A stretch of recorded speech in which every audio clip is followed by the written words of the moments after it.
So I was trying to get back to my blog post, but the stranger was too distracting. You know why? Because he was wearing the blanket I gave him to cover himself up on his back, like a cape. He was wearing the blanket like a cape. Anyway, I looked back at my screen and think I even managed to write a word and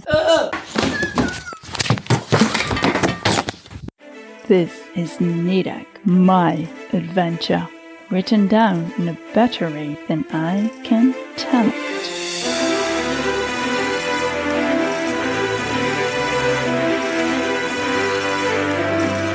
Chapter 2. Stranger. I have no time for this, Nadec announced to the man lying at her feet.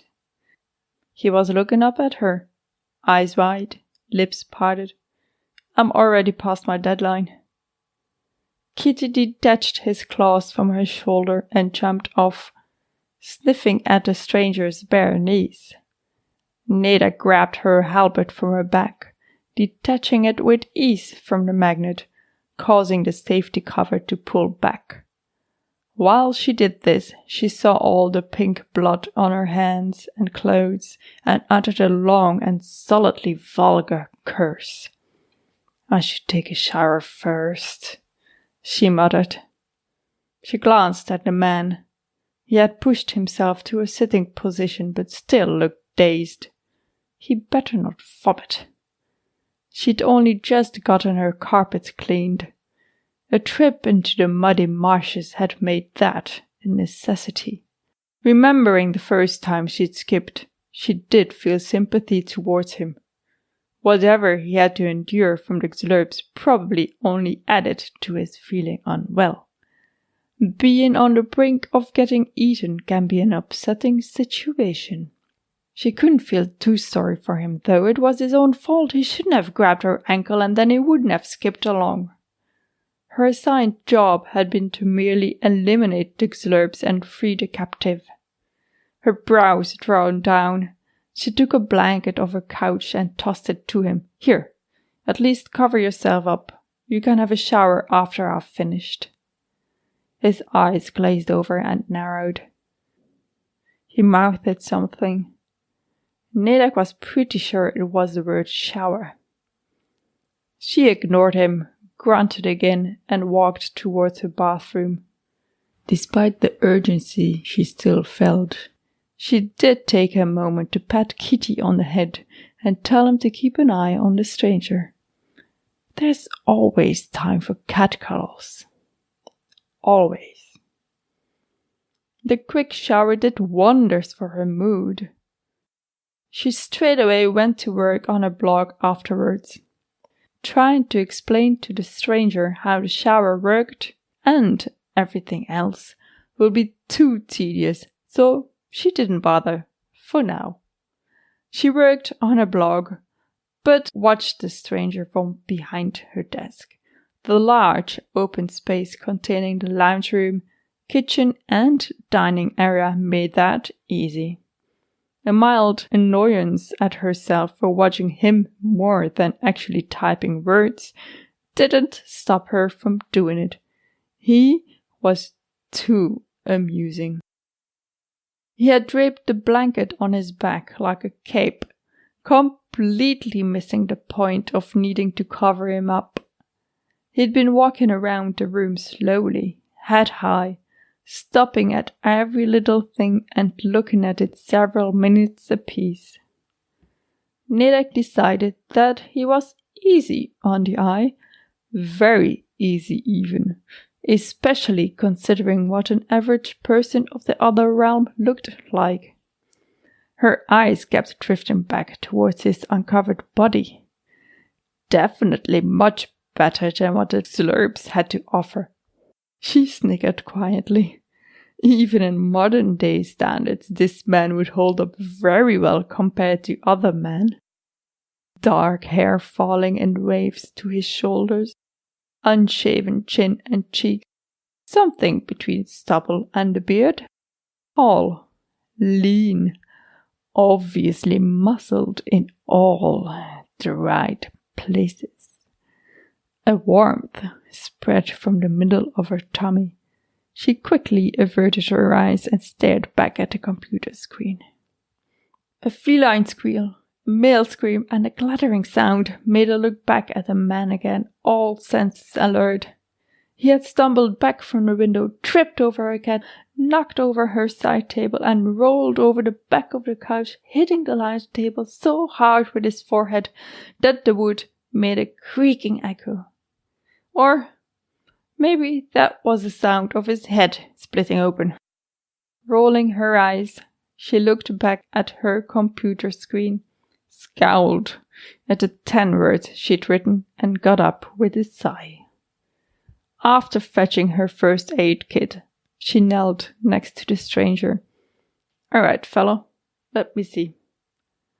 "Well done. You've split your head open." "Don't look so horrified. It's only a cut." "Right. Sit down in the lounge." "Yes, that's this large red thing behind you." She cleaned out the cut and used her special skin glue to keep it together. That should do. He let her do it, looking at her in silence, studying her face intensely enough to heat up her cheeks. She was not used to being scrutinized in such manner. Her plain features weren't a source for much ogling. "Fine. My deadline isn't going anywhere, so I might as well give you some attention. Maybe bake some cookies too, while we're procrastinating." Do you have any other wounds? Did the clubs hurt you in any way?" Perhaps she should have asked him that before, but she'd been too determined to make up for her missed deadline. No matter that it was self-appointed and no one was waiting for it. False accountability as a motivator did help sometimes. "No. I'm quite all right," he replied softly after clearing his throat. "Who are you, and where am I? Is this a castle? How can we be so high above the ground, and the view is utterly strange? What are all those square structures around us? Are those old towers from this castle?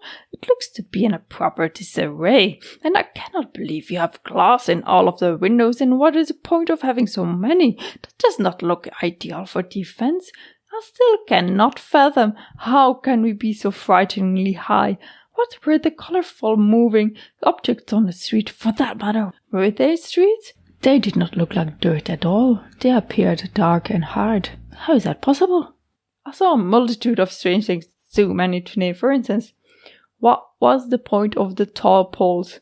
You must have exceptional archers there for them to be able to hit tops, and many too if you need that amount of poles for archery practice. His effort to hide his discomfort and fear was a total failure. The rambling nature of his questions and the amount of white his eyes showed told Nadec enough. "All right. I'll try to explain things to you," aiming to covertly move the blanket to cover his lap. Too distracting. It was pointing at her. "I'm a Red Knight, and was sent to rescue you. I'm called Nadec. I'll tell you more of me and what I can disclose of the information my employers told me later. We'll get you in a shower now.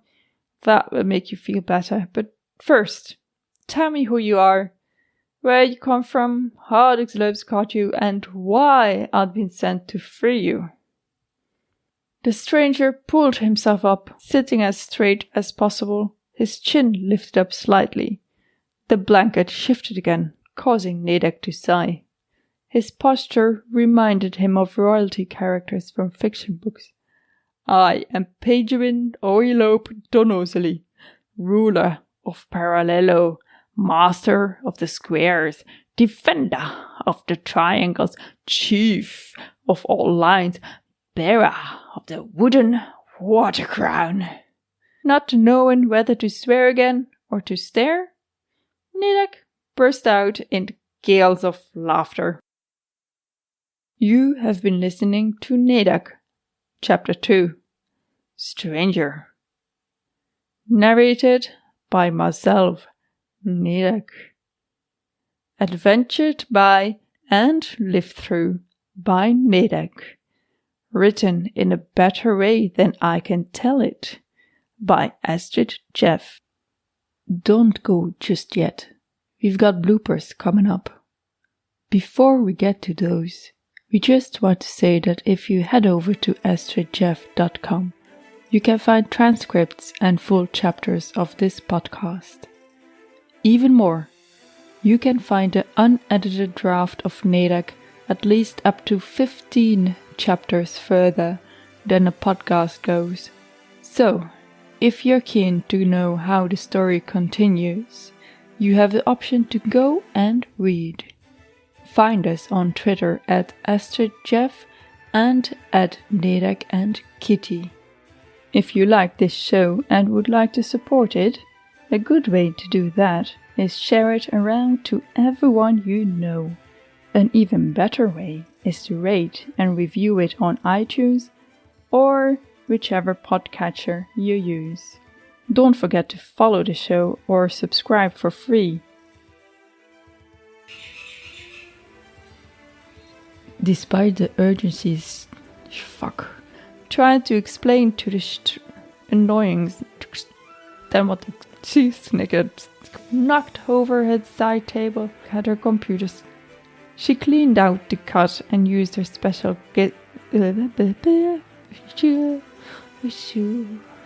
She cleaned out the cut and used her special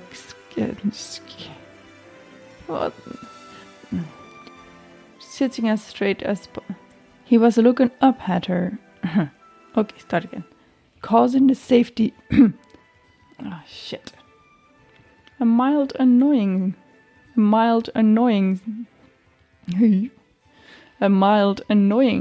Fuck. No matter that it was a self-appointed